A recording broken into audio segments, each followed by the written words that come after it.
নমস্কাৰ জীৱনৰ মাদকতা বিচাৰি সিকিমৰ অলিয়ে গলিয়ে ঘূৰি ফুৰিছোঁ আৰু বৰ্তমান মই আছোঁ পেলিঙৰ খেচুপেৰি লেকত এই লেকটোৰ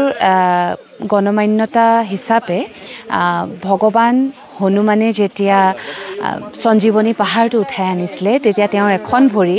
এই লেক মানে এই ঠাইটুকুৰত পৰিছিলে আৰু তেওঁৰ ভৰিখনৰ চাপতে এই গোটেই লেকটো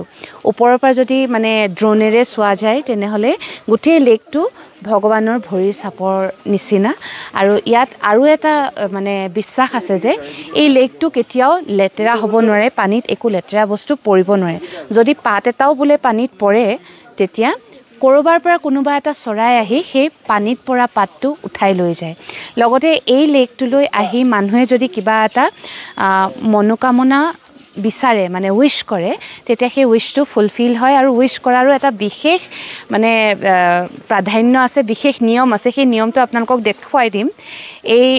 শিলগুটি কিটা দেখিছে নহয় এটা শিলৰ ওপৰত আন এটা শিল থৈ থৈ মানুহে নিজৰ মনোকামনাটো ক'ব লাগে আৰু সেই মনোকামনা পূৰাৰ হোৱাৰ পিছত আকৌ এবাৰ এই লেকটোলৈ আহি ভগৱানক প্ৰাৰ্থনা কৰিব লাগে এয়া হৈছে মানুহৰ বিশ্বাস